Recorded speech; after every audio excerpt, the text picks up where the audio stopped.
Hey guys, what's up? So I've been wanting for so long to come on here and make longer videos than Instagram allows me to do. So this is so exciting. I love just being here and not knowing who's going to be watching this. Maybe you're the very first one. And I'm so excited to see who I'm going to get to meet and who I'm going to get to speak to using this channel.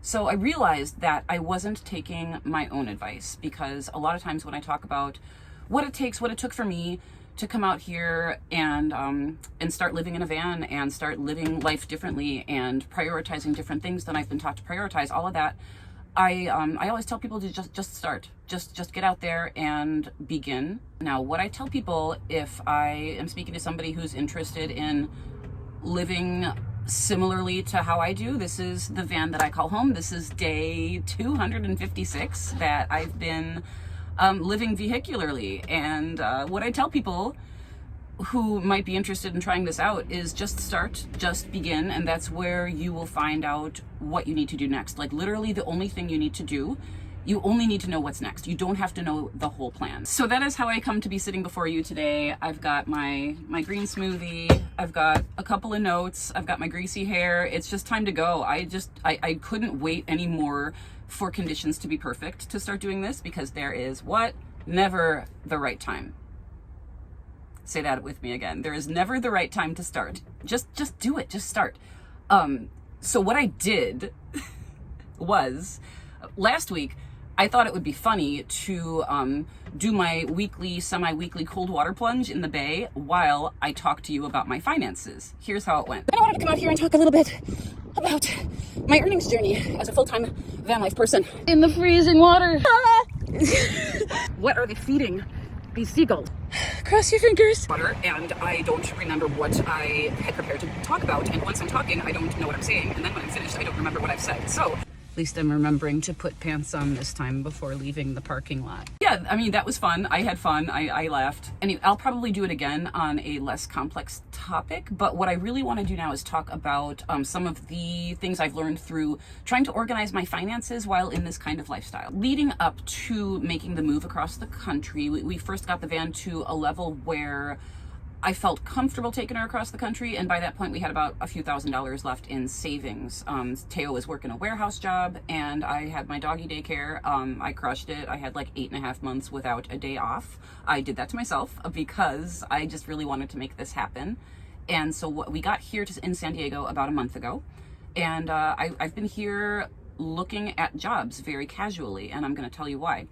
Because we've made our expenses now so low that a little bit of gig work during the day can cover that. So one could do something like Instacart, DoorDash, anything like that, anything that's app-based. And you're fully free to make your own schedule. And it doesn't really feel like a job in the same oppressive way that jobs have always felt to me.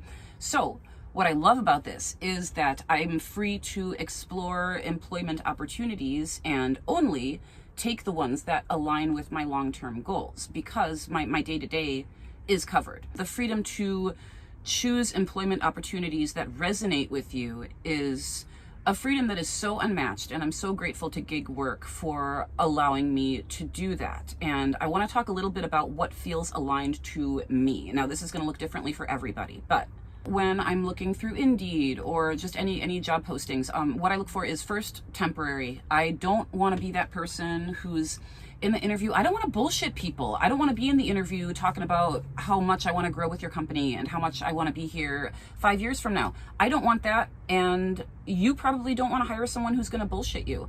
And if you're in that interview and you're talking to the interviewer as though you want to stay there forever and you absolutely do not, they can sense that.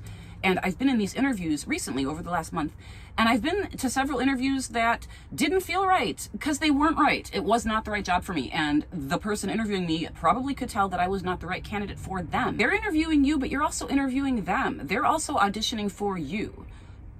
You're interviewing them to see if that position is the right fit for you, if you're in the position to cover your daily expenses with any random ass gig work that you can generate off of your phone. because that's what I've done with my expenses. I've gotten them to the point where they are so low, $50 on Instacart, $100 on DoorDash. That's fine. That's great. That covers gas and food, subscriptions, whatever else. The van's paid for, so we don't have the van payment. I'm saying our expenses are low. So that was the first step to this financial, it's a little taste of financial freedom. It's not fully financial freedom, but it's financial freedom adjacent is the world that I've created for myself currently. I'm free to think really critically about what kinds of positions are going to be more enhancing to this lifestyle versus deleterious, because so many available jobs, I consider them, and I just see the areas in which I am trying to grow the most in my personal life, in my creative journey, would be throttled by the bandwidth it would take to have to show up at one of these jobs I don't care about. Second most important when I'm looking at jobs is, do they offer a learning opportunity for me that aligns with my long-term goals? Is there something in it in a learning capacity for me? Like, is there something interesting that I want to learn more about how to do that I'm going to learn through taking that job? So that could mean anything on I'm like obsessed with the idea of working on a ranch. I really want to work on a ranch so bad. So anything involved in farm work, ranch work, anything about growing crops, building buildings, construction, things of that nature. Those are the kinds of skills that I'm interested in developing for myself. So those are going to be the kinds of opportunities I'm going to be pursuing. And that's what's ultimately going to be a fit for both of us, both me and the employer. And I'm not really feeling like I need to learn anything more about working in a store. I'm not interested in working at stores at this point, because I just look at the absolute lack of personal growth available for me there. And we all know every situation you're in, any job you might take, any person you might meet, any person you talk to, you always stand something to learn. That's not what I'm talking about here. Of course you can learn in any setting, but what I'm really interested in doing is honing skills that are going to be relevant to me in the future. So when I look at a store, there's not really a whole lot of growth of personal experience there, and those are not the kinds of jobs that I'm interested in taking. So by working the gigs, that gives me that space. I just need that space to expand into what is ultimately going to be a fit. So I just love this new ability I have to be honest with my future employers about who I am and what my needs are, because I am not going to be that girl who doesn't have any needs and just needs the job. When you need that job, that kind of becomes your only need when you walk into that interview. You don't want to rock the boat. You don't want to ruffle feathers. You need the income.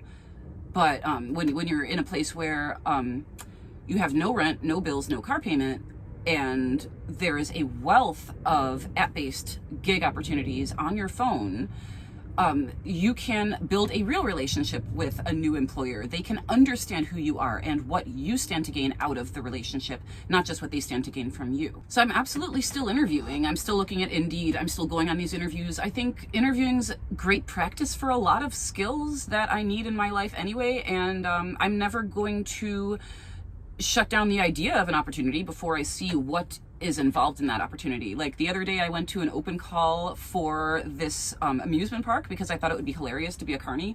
It turns out they're actually like a semi-serious beachside park, and there was a 16-year-old with me in the interview group who seemed very motivated to acquire his first place of employment, and he was talking about how he could be a security guard too. You know, he doesn't have to run the roller coaster. He thinks he's got the strength. I think he's awesome, and I hope he got the job because they have not called me. I can show up for interviews the same way I can show up on here. It is not sustainable to do something like this, talking on the camera to y'all, if I am not 1000% being myself, because I cannot be somebody I am not so often. I think this is why the algorithm likes when you post every day, because it is so impossible to be phony if you are posting as much as you're supposed to be posting. So ultimately, yeah, I think interviewing is a great life skills tool, and I'm going to keep doing it. And eventually I'm going to find something that's going to click with me, and the person hiring me is going to know exactly who I am and what I need and what I can bring, because I am a kick-ass employee for short periods of time. But that doesn't mean I have nothing to offer. I have a lot to offer, and I think that is very similar to how I show up on here. The right people for the kinds of things I'm talking about are gonna find it, and it's better to just not really worry so much about how you're being perceived. And if you do that while you're showing up to interviews, the right jobs are going to find you. and it's going to be something that's going to be mutually enriching for both you and the person hiring you. And until then, I can deliver the sandwiches. Got my turmeric now. Should I be a wellness girly? I shouldn't be a wellness girly. I don't want to talk about that stuff. That's a whole can of worms. So what I would recommend if you're thinking about like living like this, and what I mean by like this is like tiny house, bought and paid for, no rent, no bills. I would recommend maybe 3 months worth of emergencies in savings. And when you're working the gigs, it's so easy to do. To make $100 a day on like Grubhub, DoorDash, and just pick one, just whatever. On any of the apps, making $100 a day is so easy. And when you don't have rent, it's really easy to put it away. One website that helped me out a lot when I was first getting started was sidehustlenation.com. There is a master list on there of just tons and tons of apps that you can use to make money. And with all of them, you just go out whenever you feel like it. You make your own schedule. For some of them, you make your schedule in advance, and then you do have to abide by the schedules that you chose. But most of them, you just go out there when you feel like it. And a lot of them do require a lot of driving. So we are fortunate enough to also have a car to do deliveries, and that does help a lot. I would not recommend driving deliveries in your van if you live in your van. It just sounds horrible. Everything would be clattering around, and it's so much wear and tear on your vehicle. And when your vehicle is also your house, and then you have to worry about parking no. So yeah, if we didn't also have a car to drive deliveries, I might do something like TaskRabbit. Like TaskRabbit's the app where you show up and you do a job for like a chore for somebody. You go do an errand, you build some furniture, you know, it could be any number of things. So while I'm reluctant to use the phrase dream job, because what did Grace Jones say? We all know we do not dream of labor, right? And, but when that right job comes along, it'll be something that offers learning opportunities for me that are consistent with my long-term life goals. And it's going to be a situation that respects my high time autonomy needs. So to wrap up, let me just go over some of the building blocks that I think I've touched on. So the first thing that I did was I built this low expense lifestyle, right? So anything that you can figure out that you can cut out expense-wise, do it. You will not miss it. If you do, you can add it back. And eating healthy is cheap. Don't ever let anybody tell you it's not. Rice and beans and seasonal produce, bitch. Stop.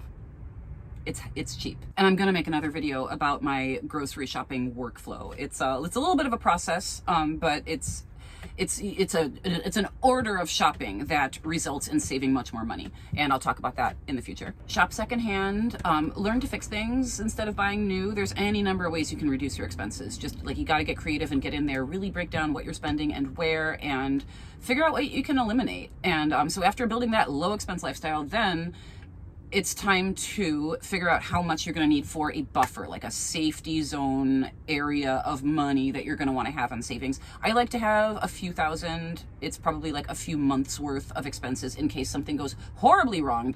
And the rest of the time I'm just outside, and it's pretty legit. And I think a lot of the time while I'm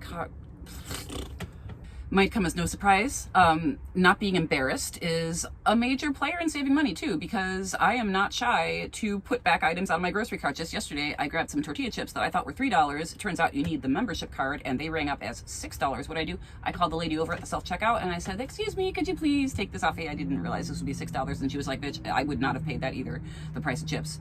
So there was a past version of me that might be too embarrassed to do that even, and just not caring so much about how you're being perceived will take you so far if you're in any way trying to do anything any different than the status quo in the way you live your life. So yeah, that's the extent of my desk work in here. Is it's focused on growing, it's focused on expanding. It's not every Monday morning, oh, I gotta get up and go to work, and that's all your mind is consumed with. I can't do it anymore. That's why I had to do something different. And this is what ensued. So that's kind of what I have for you today. I just wanted to crunch some number stuff, and Instagram like length capabilities don't often let me really get into depth with some of these topics. And I hope it was a lot more clear than whatever I was blubbering from the water that day last week. And I hope to do more videos in the water like that. Let me know in the comments if there's something fun that I should talk about while I'm doing my cold water dip. I'd like to do a Q&A. Maybe send me some questions so I could do something like that in the future. Anyway, thank you so much for hanging out with me. I appreciate each and every one of you so much for being here and talking with me today, and I'll see you on the next one. Bye.